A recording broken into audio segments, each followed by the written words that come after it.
With the season in full swing, the NCAA decided now was the time to make some major changes to the college football calendar. Starting in December, the transfer portal windows will shorten in total from 45 to 30 days, 20 days following conference championship weekend, and another 10-day period in the spring. Let's welcome in National College Football writer John Talty, who is out west, but joining us here on the show. We do appreciate it.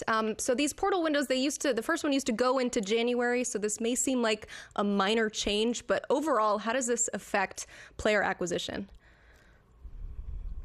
Yeah, I mean, and what's interesting, I think, is that there were some power conferences in particular that wanted to get rid of the spring window altogether, and that ultimately, didn't happen. So I think that's something to start that bears watching moving forward is, they shortened it, but we'll see whether that persists beyond that. I think with this, the winter one, all it does is I think it just amplifies what we've seen in the past. It shortens it. It's going to be more activity. I think what's going to be really unique about this year in particular is that we're getting the 12-team playoff for the first time. So, my colleague Matt Zennis and I, we've written about this multiple times about, the potential impact of this on the coaching carousel. But there's just going to be a lot of things happening in December between you have the early signing period, transfer portal window, coaching carousel, playoff, a lot of things all coming to a head in that same time period, which is, I think, going to lead to what people believe to be maybe the wildest portal window we've ever seen this upcoming December.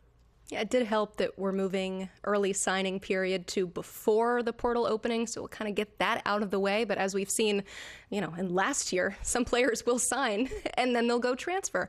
But speaking of that, the NCAA Division I Council has approved the immediate elimination of the NLI. Now everybody who has trouble telling the difference between NIL and NLI will rejoice. But ultimately, how does this affect the way that players get locked in both through high school and through the portal? Yeah, I don't think it has a massive impact. I mean, I can remember having covered recruiting for a really long time. It was such an important piece of the puzzle, and I can remember, when we still had the one signing period in February, was the letter of intent faxed in or not? Did mom or dad sign it? There used to be all this drama around national letter of intent.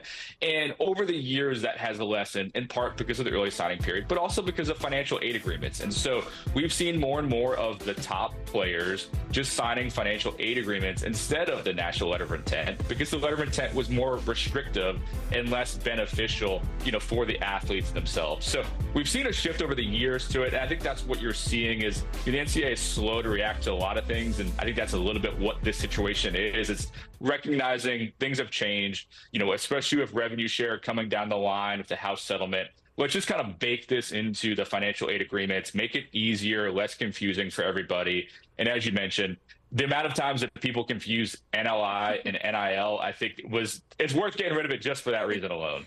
I mean, the biggest comeback story ever has been NIL just overtaking NLI, which the National Letter of Intent has been around for, 60 years? I remember signing mine coming out of high school, faxing it in. So you talk about the NCAA being slow to adjust. 60 years for that existing is certainly a long time. And now, all of a sudden, it's gone. Also happening this week, leaders from the SEC and Big Ten met in Nashville. You wrote about this. You called the meetings, quote, historic. So what was discussed? Well, I think that's the perfect setting right there, Emily, because I think it's a reaction to the NCAA being slow to react to things. And so we've seen multiple issues that people like SEC Commissioner Greg Sankey and Big Ten Commissioner Tony Petitti have been upset about. And, I'll go back to what I said earlier, like the inability to get rid of the spring transfer portal window is something that frustrated people in the SEC. They wanted it gone, and guess what? They couldn't get it done. And it's in part because on things like the D1 Council and others, it's spread out throughout Division I. It's not just the SEC and Big Ten that have the power. You have people from FCS conferences that have as much of a say in it as the SEC. And I think that's frustrated these conferences for a long time, especially knowing the power and influence that they have. So they wanted to meet in Nashville to get commissioners, ADs, other important people together to talk through some of those big issues. And to me, the big takeaway is whether it's the NCAA, whether it's the college football playoff, when it comes to seeding and the future format, if you guys can't figure it out, we will do it ourselves. And you're seeing the SEC and Big Ten start to throw around their weight more because they're very frustrated by the inability to change and progress as much as we're seeing in college sports. So if you're not going to do it, we'll find a solution, and it's going to be on our terms. And you're seeing that already to some extent. And I think this meeting is really just the beginning for more and more of that moving forward. Yeah, and the backdrop of this meeting were all the reports about these super leagues and private equity getting involved. And I think it was the first line of your story. You said they have zero interest in ceding any of that power to third parties like private equity. So a lot of this is a bit of a power struggle, but very interesting article. You should go check it out at cbssports.com. It is time for our weekly Billy Napier update. Going to play Tennessee this weekend. So how much bearing does this game have on his future with Florida?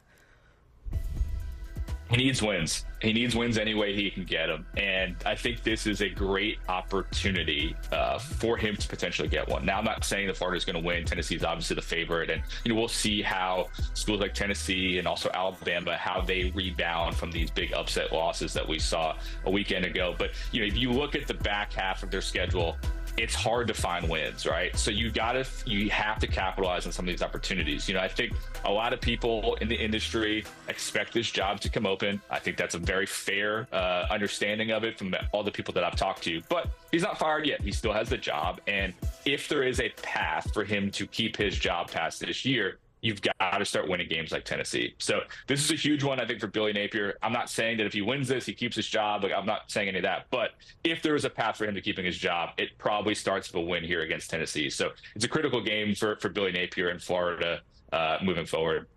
Certainly needs to start with a win. As you mentioned, that schedule is brutal. 5 of their next 6 games are against top 15 opponents. Obviously, not an easy environment for him to be walking into at Neyland Stadium, but it should be interesting to see how this plays out. John Talty, thank you so much for all of your great analysis. And if you have not already, be sure to pick up a copy of The Price. It is written by John Talty, who you just heard from, and Armin Katayan. It is a college football fan's guide to the chaos that has happened and really is still happening in the sport. I thoroughly enjoyed the book, and I certainly know that you will too.